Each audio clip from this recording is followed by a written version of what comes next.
from above the world of cars. Disney planes.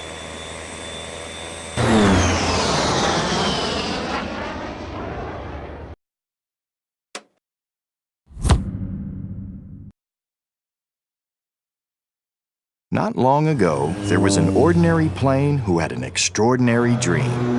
Dusty Crophopper wanted to fly in the Wings Around the Globe rally. For a crop dusting plane from a small town, Dusty had set his sights very high. Fly straight, turn around, fly straight, turn around. Dusty's best friend, Chug, helped him with his training, as much as a truck could help a plane with flying workouts.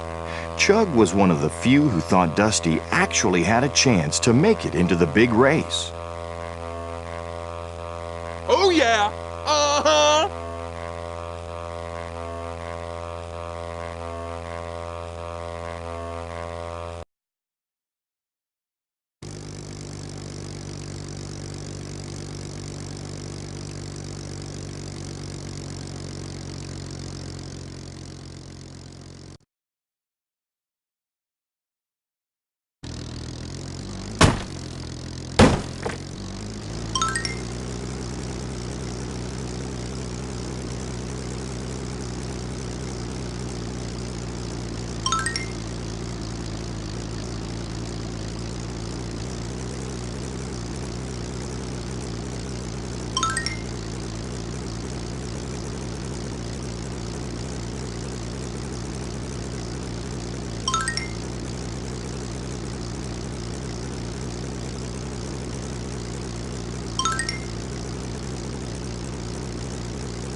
Others thought Dusty was just plain crazy.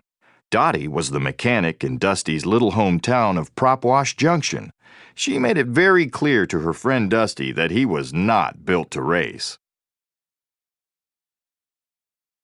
Dusty, you're not built to race.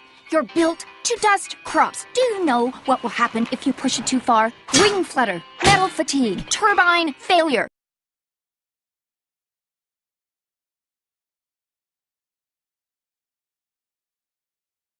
One afternoon, while watching a TV special about the 10 best racing crashes of all time, Dusty and Chug felt a spark of fear.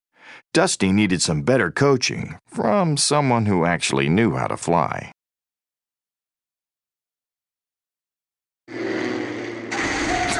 Not good. Oh! Ah!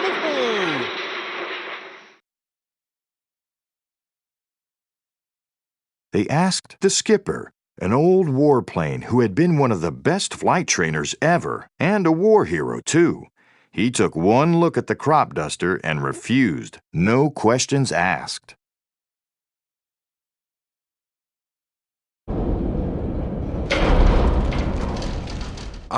You're not a truck, so I was wondering if you would train me? Go home. You're in over your head, kid.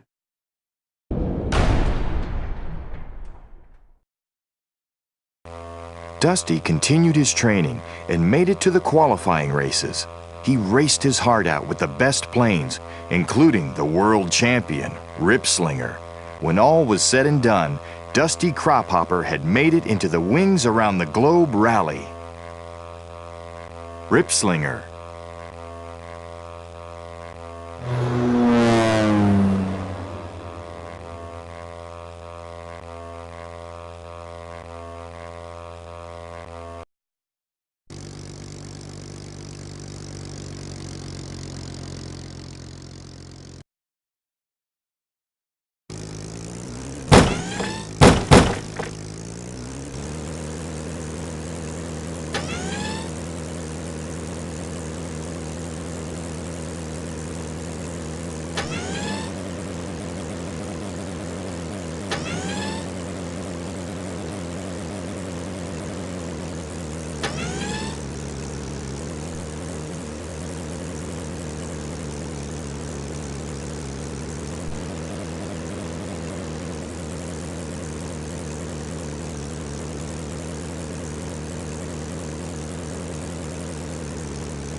Dusty would never survive in the big leagues without help, and the skipper knew it.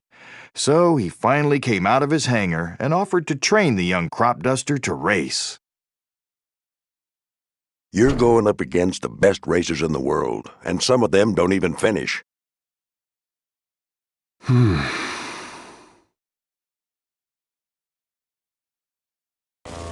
But Dusty was holding something back, so Skipper told him about his squadron's motto, Volo Pro Veritas, I fly for truth. Dusty confessed that he was afraid of heights. The skipper knew Dusty had to fix this. In the meantime, he kept Dusty sprinting against the shadows of high-flying planes. Finally, Dusty was ready. He flew to New York to begin the race. The small-town plane eagerly introduced himself to Bulldog, the British racer. But Bulldog just saw Dusty as another plane to beat and shooed him away. Wow! Bulldog from the European Cup? The big dog! Bulldog.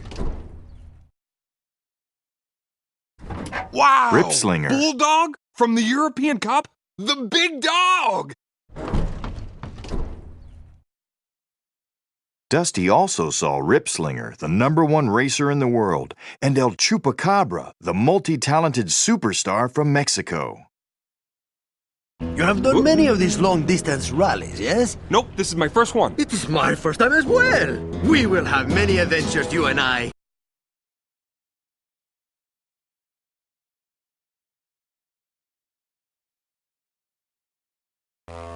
In the first leg of the race, Dusty had a tough time.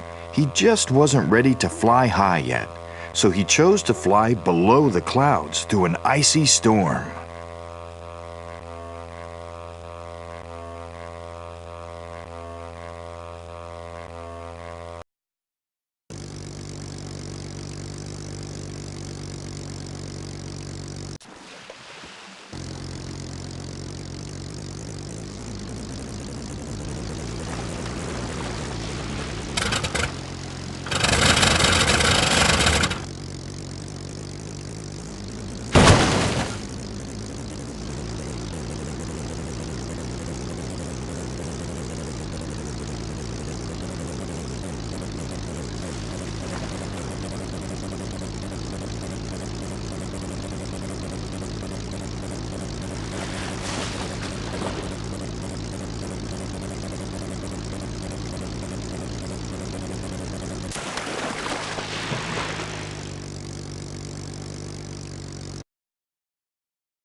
Dusty finally arrived at a rest point in Iceland, freezing cold and far behind the other racers.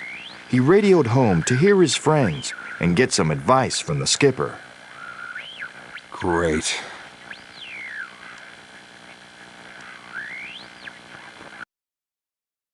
Dusty got right back in the race in the next leg. Nearing the finish line, he spotted Bulldog blinded by an oil spill over his windshield. Dusty helped him land, which made him a hero to Bulldog and the racing fans, but it also put Dusty in last place. Bulldog, apply your left aileron! Stop roll! Now quick, pull up! Harder, harder! Slight roll right! Good!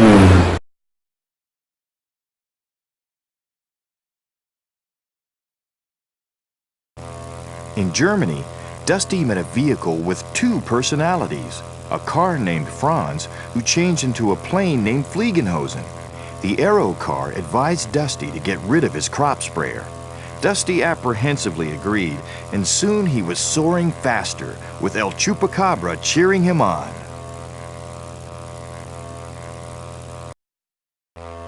Dusty started placing better in the races. He kept flying low, and he began to get more and more attention. He even got the attention of Ripslinger, who was not happy when reporters ignored him to interview Dusty instead. Truth be told, Ripslinger was angry that Dusty was gaining in the standings.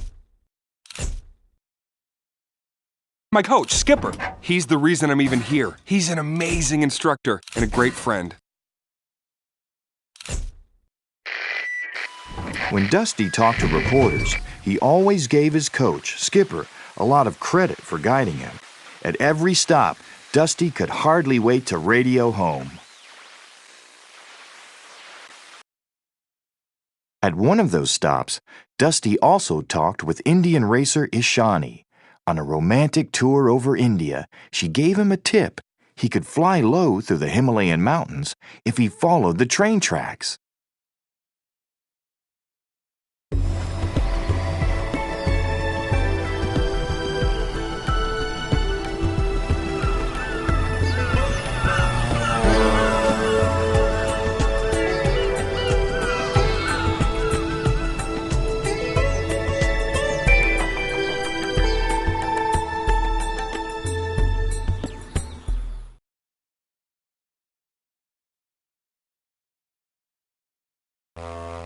That tip turned into a nightmare for Dusty.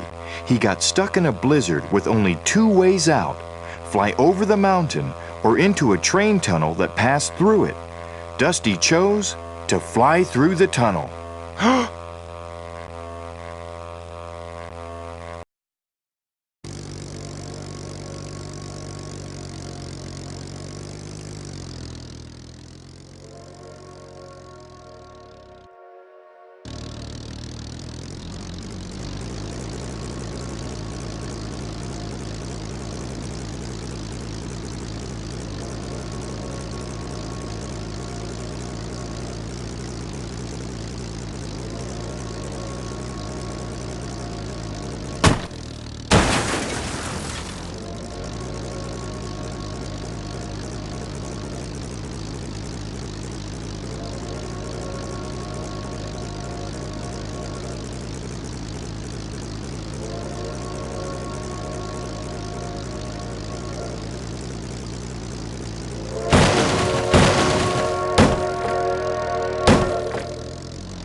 When Dusty finally landed, he wasn't sure where he was.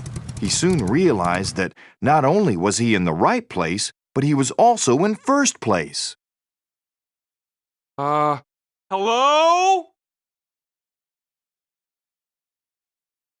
Afterwards, Dusty headed toward Ishani. He had spotted her new propeller, a gift from Ripslinger. Ishani had betrayed Dusty to try to help Ripslinger stay in the lead.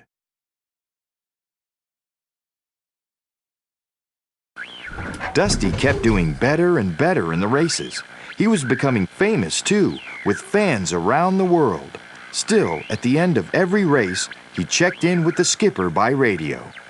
We head out across the Pacific tomorrow, Skip. I'm proud of you, Dusty. We head out across the Pacific tomorrow, Skip. One evening, Dusty saw his friend El Chupacabra trying to win the heart of Rochelle. But El Chu was too loud and flashy. Dusty helped him tone it down. It worked.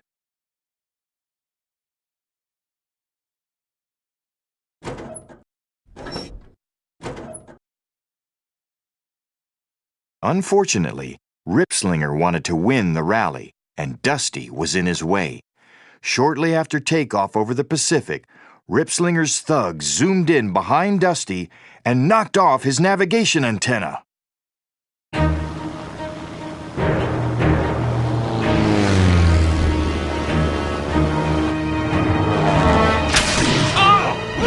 My antenna!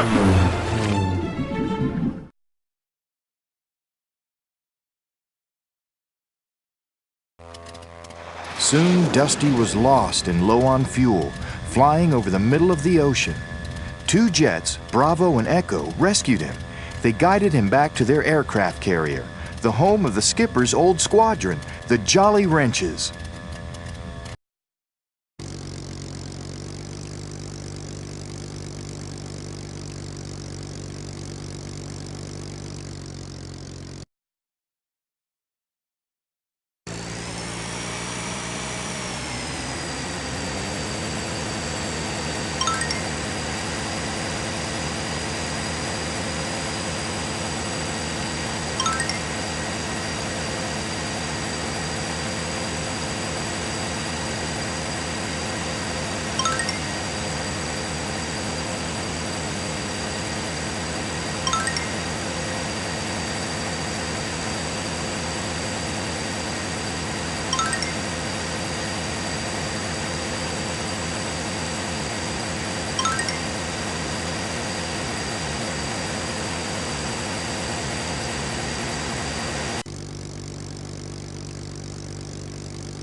It took all the courage Dusty had to land on the little runway of that aircraft carrier.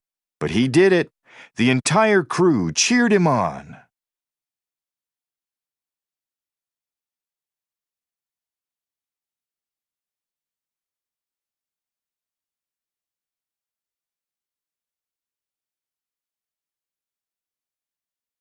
The crew fixed and fueled up Dusty, and Dusty saw the Wall of Fame for the Jolly Wrenches. He was disappointed and confused to see that the skipper had flown just one mission. Hey, what is that?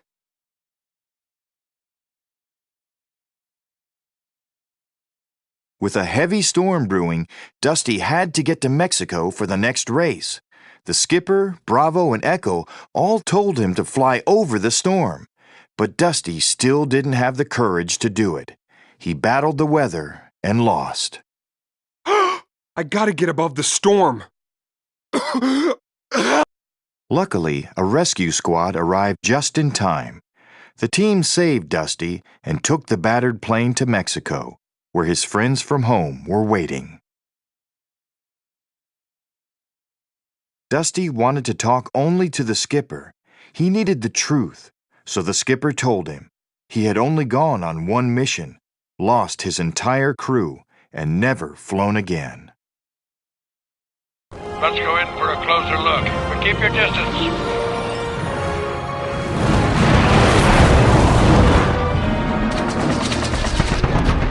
It was too late to pull up.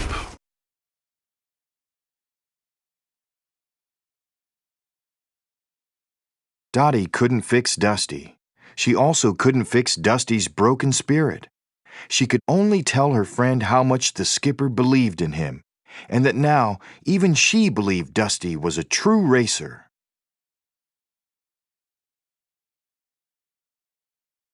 Still, Dusty was too battered to race, until his fellow racers appeared and donated parts to help him get back in the air again. They wanted him to finish the Wings Around the Globe rally. The next day, Dusty started the last leg of the race and flew well until Ripslinger and his thugs tried to knock him out. That's when the skipper appeared. It was his first time flying in over 60 years. He was flying for Dusty.